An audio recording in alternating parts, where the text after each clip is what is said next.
Hey everyone, it's Jonathan, and welcome back to Every Version Ever. Today I'm joined by Nicki from Trivial Theater to talk about the earliest theatrical adaptation of The Legend of Sleepy Hollow, a 1922 silent film called The Headless Horseman. There are surprisingly few theatrical adaptations of this story, and if we're talking strictly about the feature films, I think there's only three, and that's if you include The Adventures of Ichabod and Mr. Toad. Other than that, there's this one from 1922, and Tim Burton's Sleepy Hollow from 1999, which is like almost barely an adaptation.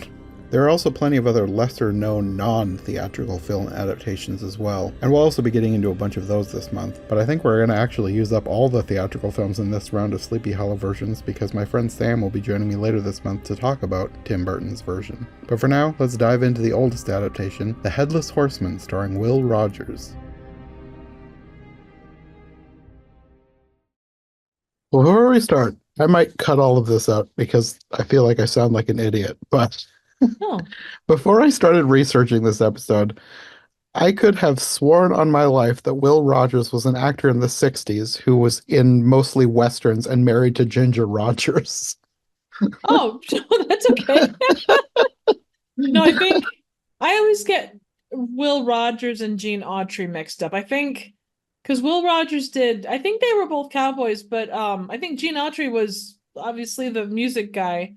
I honestly don't know that much about Will Rogers. Well, I started researching for this episode and I clicked on his name thinking this must have been like his very first film role because I didn't think he was old enough to have done a role in the silent films in the 20s.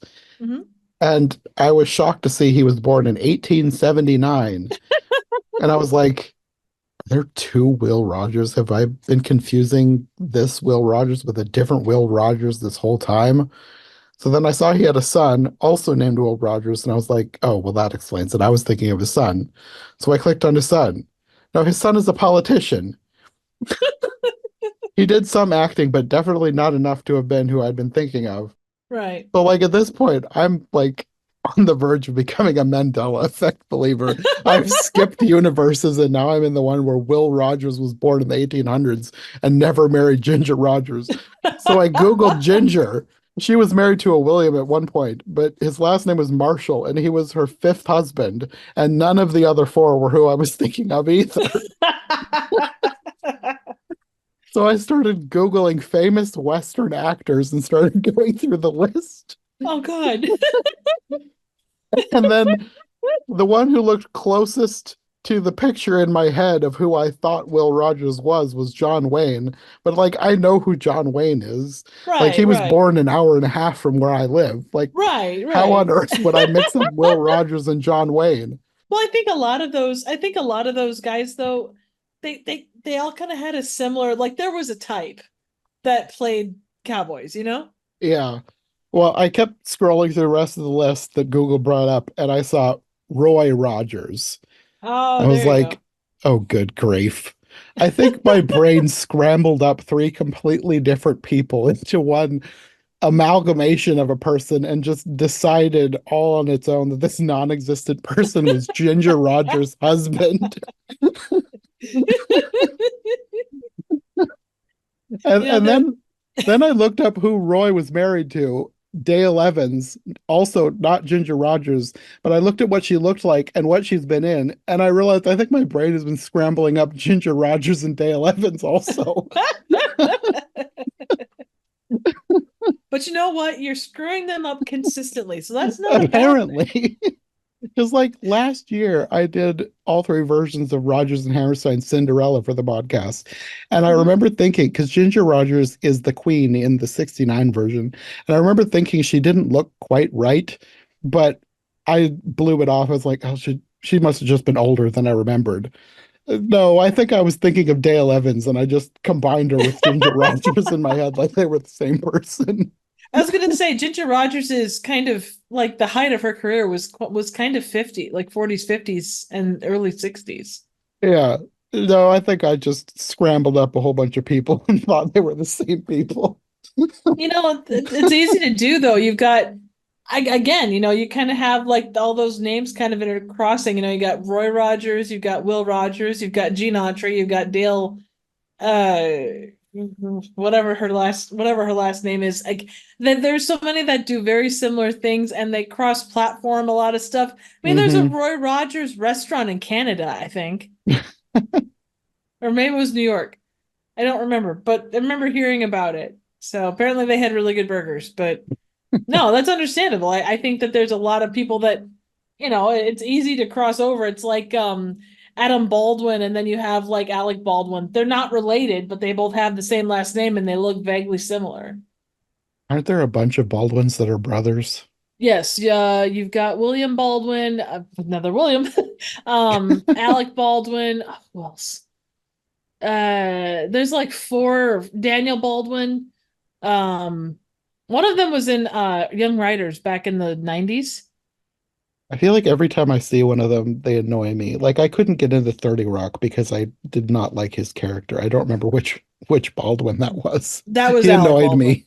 Yeah, that was Alec Baldwin. So Like everything about 30 Rock looks like it'd be exactly my kind of show, but he annoys me, so I've never gotten into it. and Every he's a time I big start part of watching it, I 30 get Rock. annoyed. Well, and Alec is kind of the one that quote made it. The rest of them kind of like they do really random things. Like if you're looking for like a B movie or B sci-fi movie, you'll probably get at least one of the other brothers showing up in that. Hmm. Anyway, we're here to talk about Sleepy Hollow, or the Headless Horseman, as this version Yes. is called. Yes. And this stars Will Rogers as Ichabod Crane. And I didn't recognize anybody else in this movie. I don't know if you did or not. I think you watch more silent Yeah, films than I do. I can't say that I did, but I didn't really look very closely. The quality of the print was, and Yeah. a lot of stuff of that era is not great. But yeah, I didn't. It takes a very specific person to stand out to me. Like unless it's like a Lon Chaney or Buster Keaton, I'm really bad at picking out specific people from that era. Hmm. Once I get into talkies where you can associate the voice with it, it's a little easier. But Hmm. before that, it's kind of a mixed bag. But I was surprised, like because I mean, obviously movies had been around for, since the 1890s in some way, shape, or form. There were bits of it that were really well done, and there were other bits where it felt very amateur compared to other stuff that was out there at that time.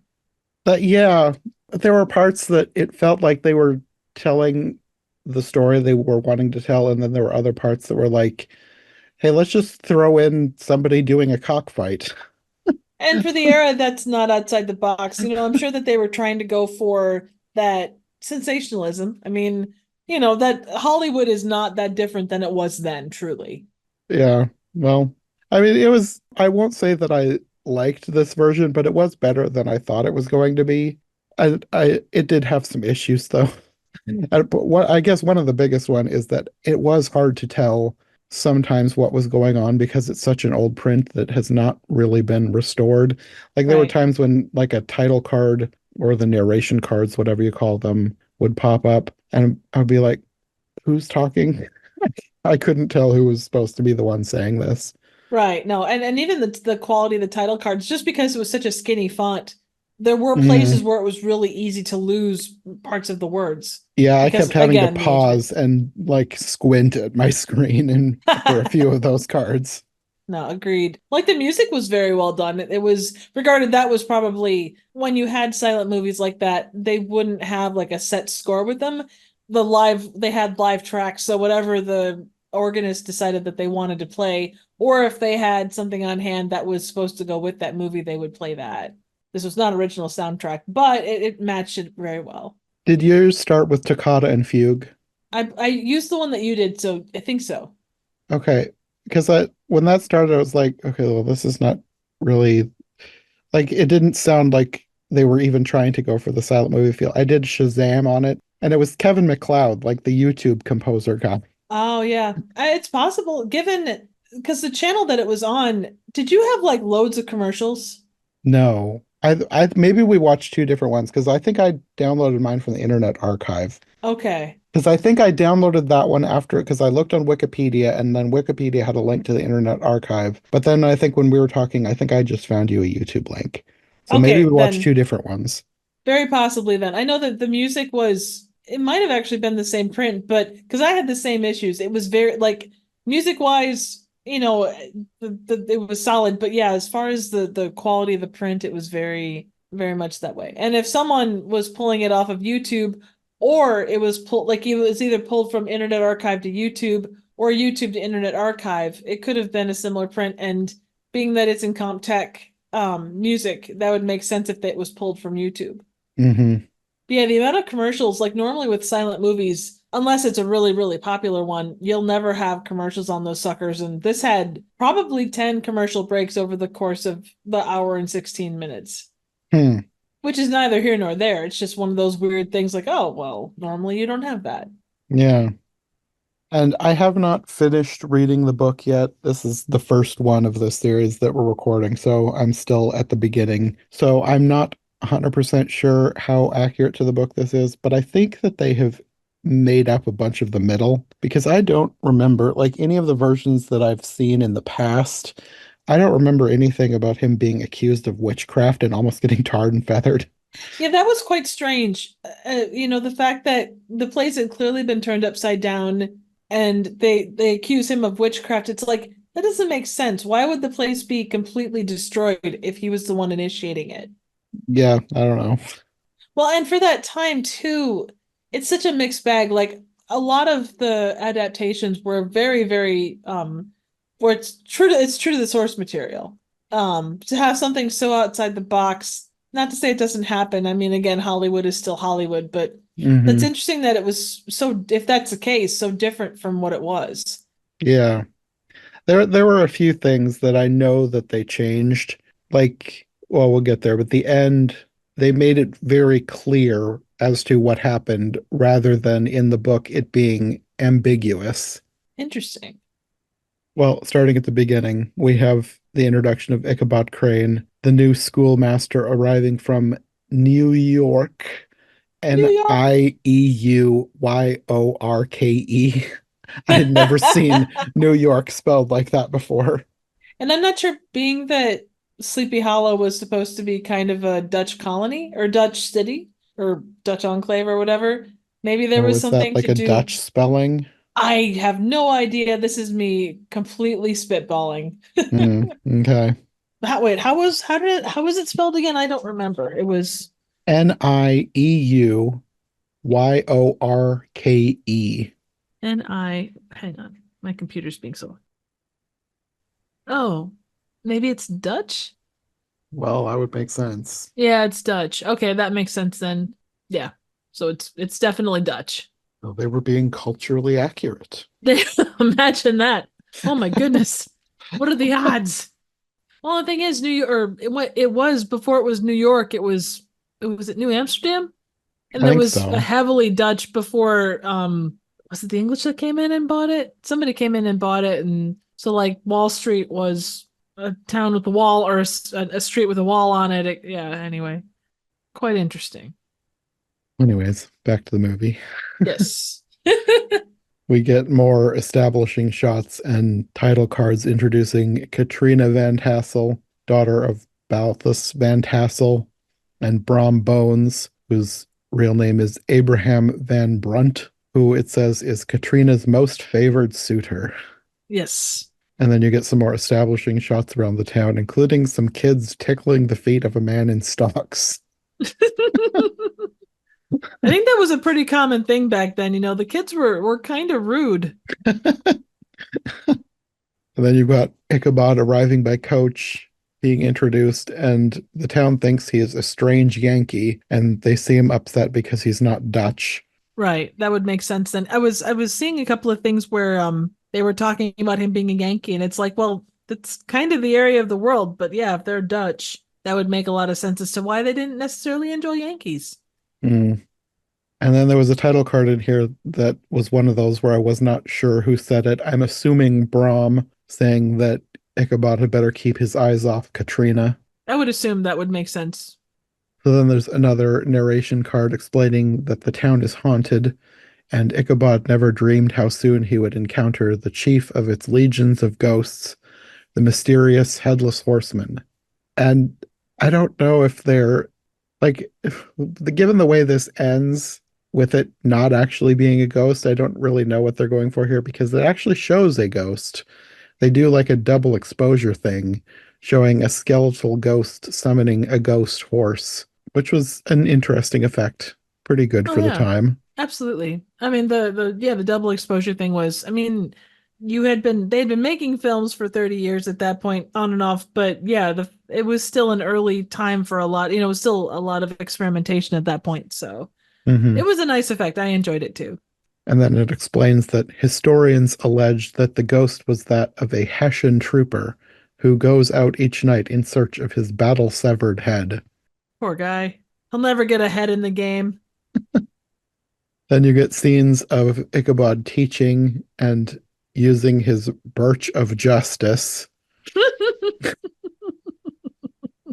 And then one of the kids apparently says something about Katrina and then gets a thrashing. And then the kid goes and reports him to his mom, who says she's going to have him discharged. And nothing happens right away, but I think this is the same person who later starts spreading the rumor that he's not a witch, but like he's using witchcraft or something. And then you get scenes of Ichabod visiting the families and having dinner with them, learning all the ghost stories of the town, which it says he fully believes. And then he also teaches singing lessons, which are not just for the kids. And he's using these as a way to get close to Katrina, which Brom does not like. And it was kind of funny because you've got all these scenes of him trying to teach all these people to sing. And like visually, it's trying to communicate that these are horrible singers, but you just kind of have to imagine what they sound like because this is a silent film. Well, and they really had to pull that whole idea of terrible singers. You'd have to make weird faces and all the Yes. rest to really Yeah. convey it. And eventually, Katrina ends up inviting Ichabod to dinner, which Brom is not happy about, and he asks her to marry him. Like you do. I Oh, don't want you to absolutely. see that guy. Marry me. Evidently, she turns him down at this point because nothing comes of that. But then you've got a bunch of scenes of Ichabod going to her farm, and the narration cards are making it very clear that Ichabod is more interested in Katrina's inheritance than in Katrina herself. What you think about it, and I guess yeah, I feel bad because every time we do these, I know the stories kind of, but I don't know a lot of the ins and outs because it's either been ages since I've read them or not at all with the original text. But everything that you ever see about Ichabod Crane is the fact that he was definitely into it for Katrina. Well, not exactly, because the one that I'm most familiar with is the Disney version, and he is not a good person in the Disney version. That was the thing that surprised me the most about rewatching The Adventures of Ichabod and Mr. Toad, is how sleazy Ichabod is. Like, because that one makes it very clear that Ichabod is in it for money. He doesn't really care about Katrina that much. He wants her money. Uh, I guess the most recent and the best known one I have is from Hell. So terrible. I know it's a terrible thing to have Well, be if you're my talking about the Tim Burton Sleepy Hollow, that yeah. one, I just watched this one a week or two ago with my friend. We're going to do a podcast on that one later. That one really strays far from the book. Like Ichabod is a much better person in that one than he is Oh yeah. in the other versions that I've seen. It's weird. Presumably the book, like I said, I haven't finished the book. I'm assuming that he's not that great in the book. Makes sense. Or was it Sleepy Hollow or was it From Hell? From Hell was The one I watched was not called From Hell. It right. was No, just From Sleepy Hell Hollow. was Ripper was Jack the Ripper. I am sorry. I get that. Ugh. I am so sorry. I am all over the place tonight. I think because they both star Johnny Depp and they're both kind of psychological or supernatural horror and they came out sort of the same time. I did see that apparently in the book Ichabod Crane is considered to be quite ugly and obviously Johnny Depp is not ugly. One of the many liberties they took with the source material. Well, considering it came out in 99, that's not 100% outside the box. I will stop bringing up Sleepy Hollow because, like you say, that takes multiple liberties. I will say one last thing. Apparently, The Headless Horseman is the only feature film version produced until Tim Burton's in 99. So specifically, The Legend of Sleep. Well, I guess as a feature film versus like a cartoon film. That's There what they're saying here. From what I've researched, because I've put together a list of potential ones for the series, there's several animated versions, but they're all like shorts. And then I think the others were like TV versions. Ah, So I okay. think there were some TV movies.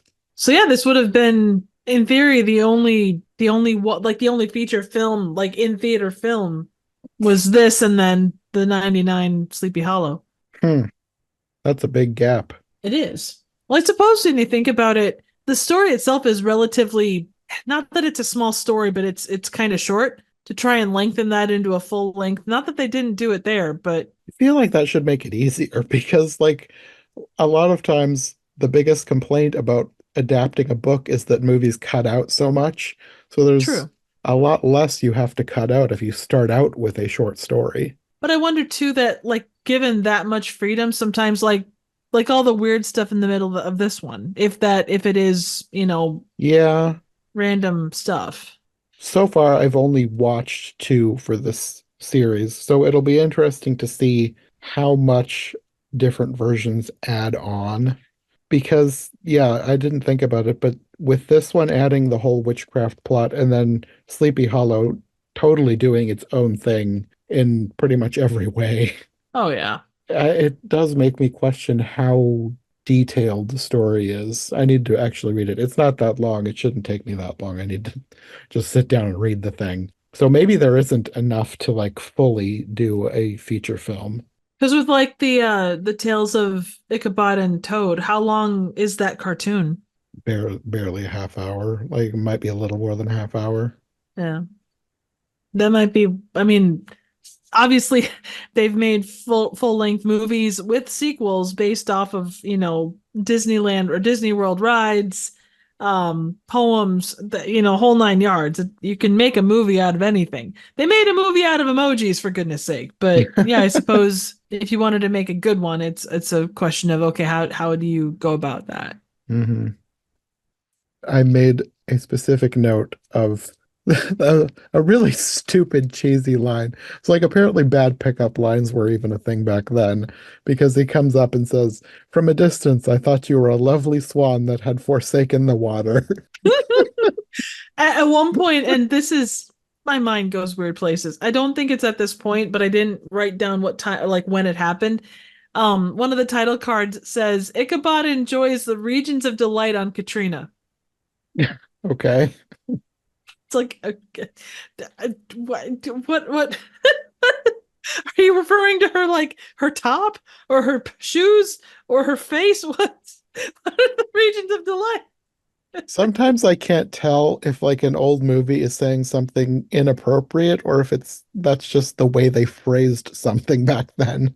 Okay, I'm going down another rabbit hole here. It's 19. Actually, no, that would be like 1790s. Uh, what was it? Slang. I probably won't be able to find it. It's probably too. I was going to say it probably couldn't have been that scandalous because this is like an old movie, but this is pre-code, so who Yeah, but knows? this pre-code stuff doesn't tend to it there are certain things that code the Hayes Code was big into. This kind of terminology is not necessarily one of those things. It would be more like situational, like a woman getting away with murder or, nudity or homosexuality.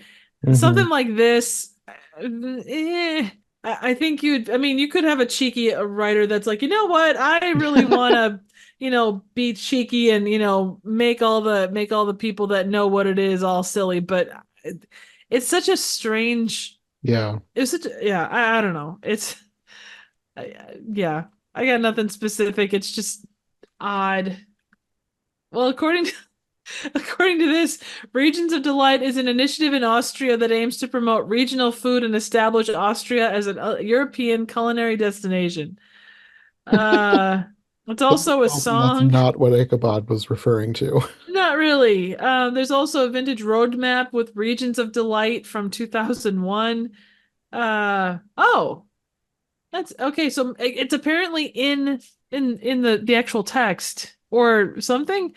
Uh, okay, Okay, well, so I've got the book here. I suppose I could be read this. flipping through it. Okay, That didn't so sound like something I would find in the book. I didn't even think of that. So the line goes from the book, according to this and regarded random website. From the moment Ichabod laid his eyes upon these regions of delight, the peace of his mind was at an end, and his only study was how to gain the affections of the peerless daughter of Van Tassel. He might be just talking about the land because Yeah, he wants her riches. that's true. That's a very good point.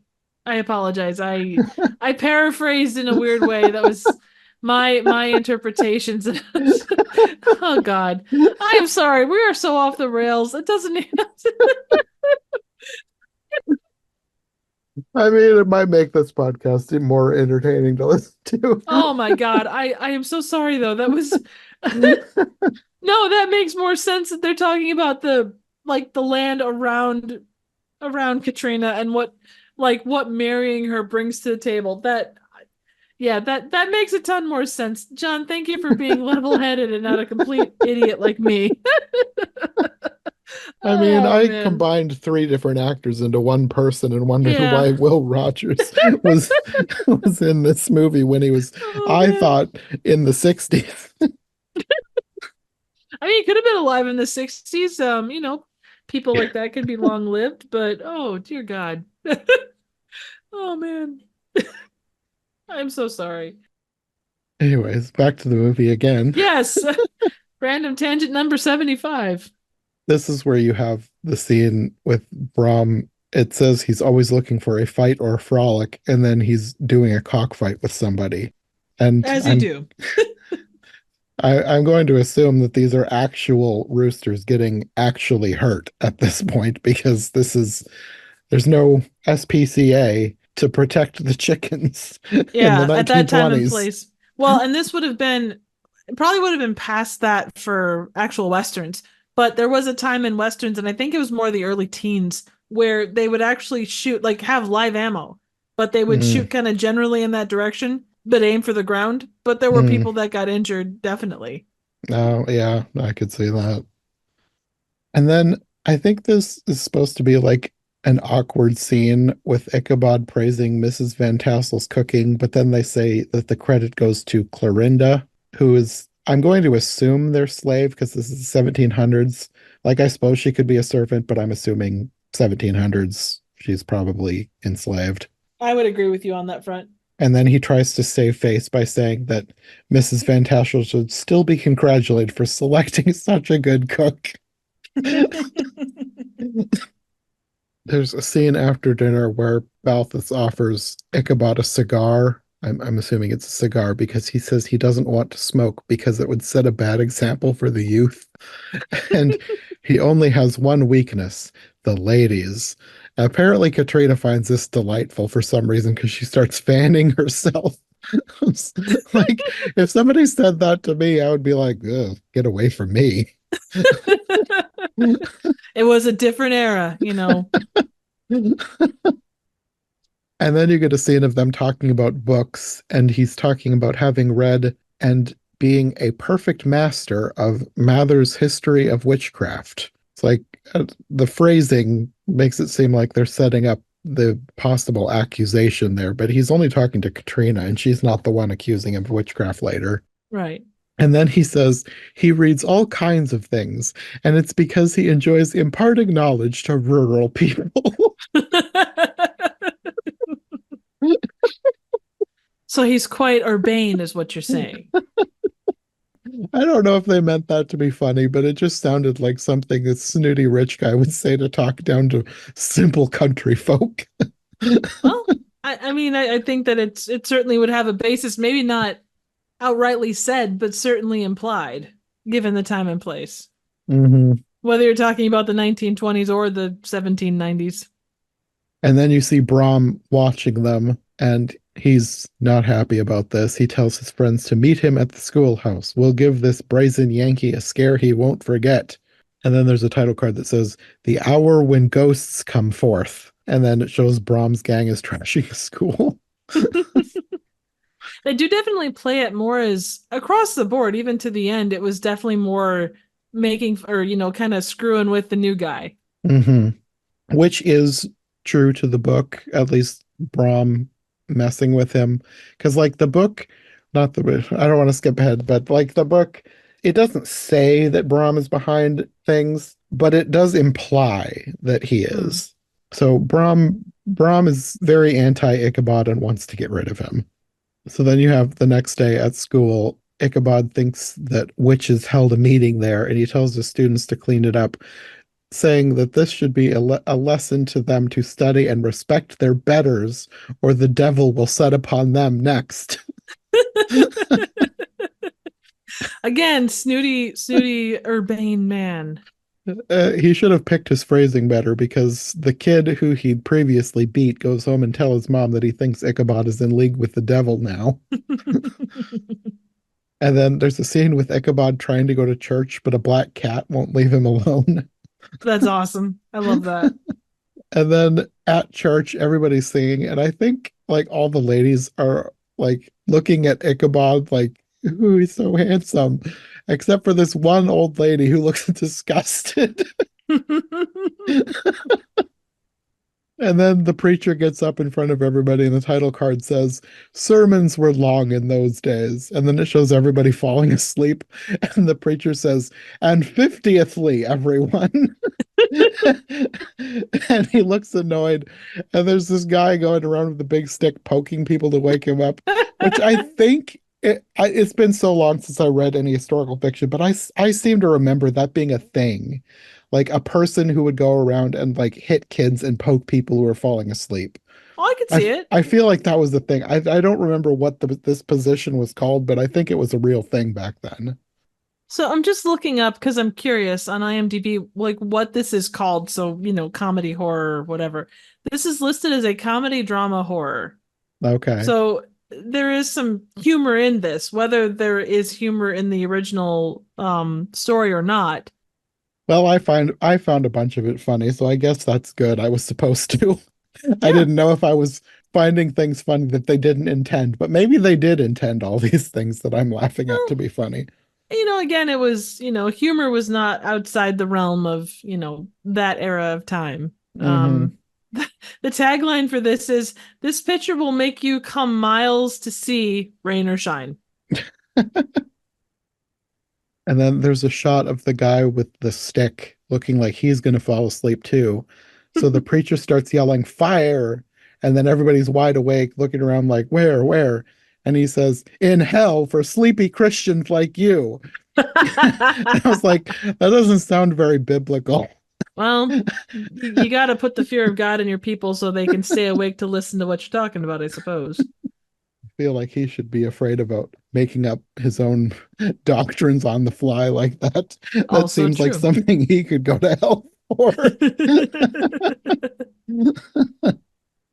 And then it says, in between services, Ichabod was the lion of the hour, which I guess means all the ladies follow him out to the cemetery where they start reading headstones.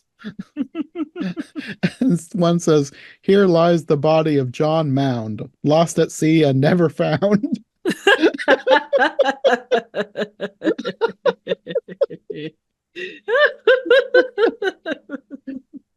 And while they're off in the graveyard, all the other people are talking about him and the incident at the schoolhouse, talking about witches being there. So that means Ichabod is the servant of the devil and unfit to instruct the children.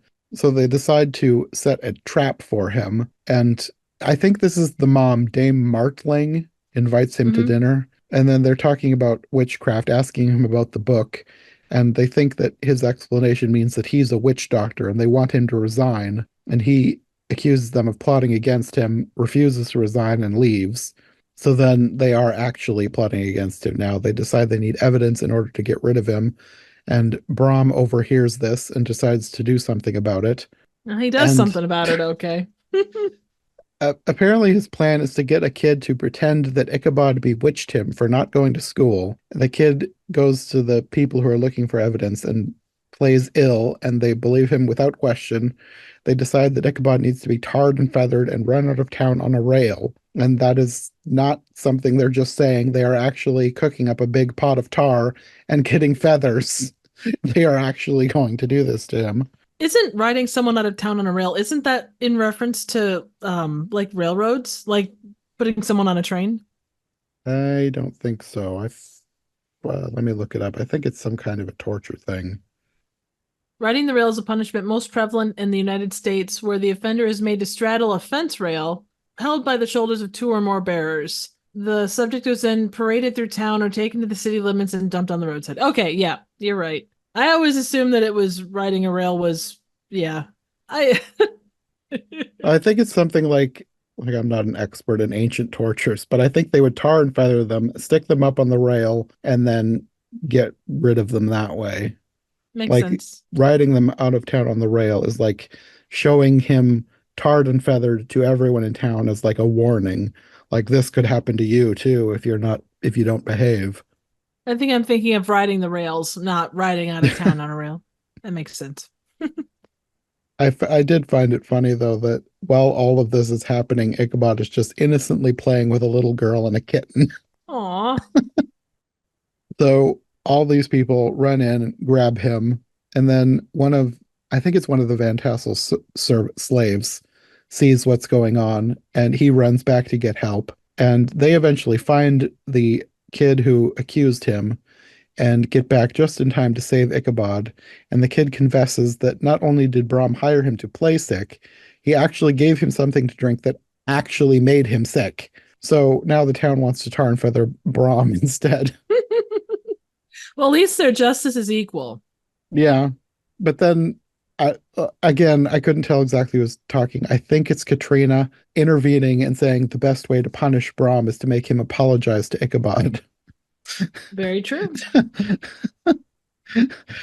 Which I guess technically I agree, but he basically poisoned a kid, which I feel like deserves something slightly worse than just apologizing. Oh, kids back in the day were made of stronger stuff. It would have taken more than your basic poison to do any harm.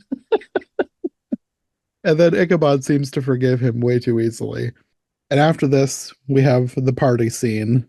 Everyone is dancing and drinking and apparently quilting at the party. Well, that is what you do at the best parties, but only at the best parties. And then later in the night, they turn to ghost stories, specifically the Headless Horseman. And there's an old man there who says that the Headless Horseman made him ride with him until they got to the old bridge, at which point he turned into a skeleton, threw him into the water, and then sprang away over the treetops with a clap of thunder. Man, he was very, very flexible. And then I think the horse, at least in this version, that Ichabod rides is called Daredevil, and Brom claims that this horse could beat the horseman. And then he gives an evil grin and leaves. So he's planting the seed in Ichabod's mind that if he rides Daredevil, he can escape. Wasn't that the horse too that was too fat? They couldn't get the saddle on him. I don't remember. I'm pretty sure like they tried to do the saddle and it wouldn't work, and they say something and then they change it up, but then the saddle keeps kind of slipping to the side. It could have been. After the ghost stories, everybody leaves, and Ichabod is left alone with Katrina. And he says so romantically, I have no superiors intellectually, and I'm not without physical charm. If you haven't made any other plans, would you mind becoming my wife?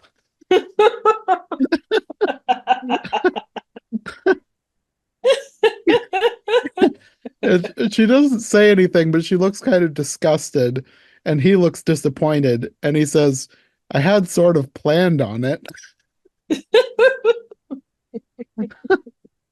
The hell of a way to hey mom, dad, how did you guys meet? Well, your father didn't have anything else to do, so he wanted to marry me. So he leaves, and I think it's supposed to be dark. I think they were trying to do a day for night thing, but it doesn't look it looks like it's daytime. Yeah, that's kind of this whole movie, and that's not outside the box for movies of this era. Well, still, or not still, but like up until the 70s, they had that. So Mm-hmm. the only difference is you had color to be able to at least color the frame so it looked dark, despite shadows and, Sometimes. yeah. I just watched a Disney movie, and the day for night was almost as bad as this. Oh, yeah. Yeah. Have you ever seen The Moon Spinners? I can't say I have. That is, if I ever do a podcast on that, you have to do that one with me because Yeah. we could. That movie was not anything what I expected it was going to be. It was it was so bad, but in a hilariously entertaining way, and I actually really enjoyed watching it, even though it was really dumb. Yeah. I'm always up for a good bad movie. Well, it's one of the few Haley Mills movies I had not seen. Like I Oh, really like wow. Haley Mills. She was one of my Oh, yeah. favorite actresses of that time. So I don't know why I'd never seen this one, but it was not what I was expecting. Those are sometimes the best ones. Yeah, it's definitely not a classic, but it was very entertaining and I would definitely watch it again. Yeah. Let me know the when and where, and I will be there with bells. At some point, I want to do like a series going through Haley Mills' Disney filmography. Did you know that she's in a movie that's out right now? Really? She's in M. Night Shyamalan's latest film. Oh, Trap. Yeah, Really? she plays like an elderly FBI agent who comes out of retirement to hunt a serial killer. I want to go Wow. see that one because she's in it. Oh, no, absolutely. That sounds awesome. I mean, Yeah, even if the movie is not great, just the idea to be able to see her act. yeah, she hasn't really done much recently. I think she's been like a guest appearance on a couple of shows in the past Yeah. like 10 years, but she's not like been in a big movie for years. Mhm. Wow. Well, we're finally at the scene. He approaches where the horseman had been seen in the past, and someone appears, and he starts freaking out. He asks, "Who are you?" And he starts getting chased. The horseman doesn't answer. And it's hard to tell. I think it was a pumpkin because I think in other versions it's a pumpkin. He throws it at him, knocks Ichabod off his horse, and Ichabod runs into the night.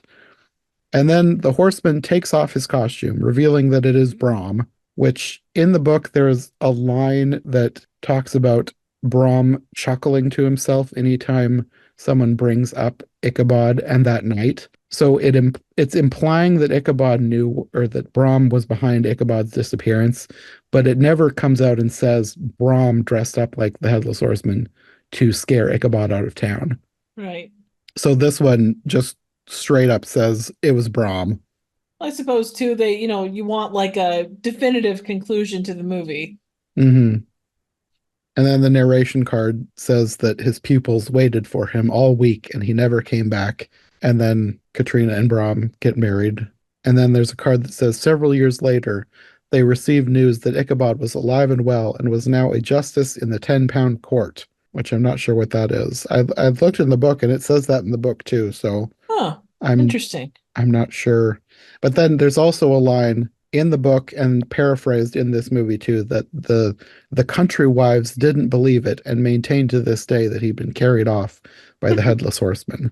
Well, those are the great old wives' tales. Yes. So the book did try to leave it a little bit ambiguous, but there was no ambiguity to this movie. Yeah, not at all. But that's okay. Different versions will give you different versions. Yeah, it'll be interesting to see what other versions are out there because, like I said, this is the first one I'm recording for the series. If you don't count Ichabod and Mr. Toad, which we recorded a few years ago, I'm Right. just going to reuse that episode. No need to do it all over again. Oh, yeah. But it'll be interesting to see how faithful some of the other, like the TV versions are. Anyways, we will be back to do more Sleepy Hollow later on. But until then, do you want to let people know where they can find you if they would like more from you? Well, if you're looking for lovely regions of delight that don't involve Katrina, you can find me on YouTube at Trivial Theater. I do a wide array of random, obscure, and straight up bad movies. We'll try to keep relatively frequent uploads. So stop by and say hi. Okay, well, we will see you soon for more Sleepy Hollow. Absolutely. Thanks for listening to Every Version Ever. If you enjoyed this episode, make sure to subscribe and follow my co-hosts as well. My link tree and all of our links will be in the description below. If you want more of my content, all my podcasts are available on YouTube as well as most podcast platforms. If you enjoyed this show, check out one of the other podcasts or check out my Patreon for bonus and extended episodes you won't find anywhere else. We'll be back soon with another brand new episode, so thanks for listening and we'll see you next time.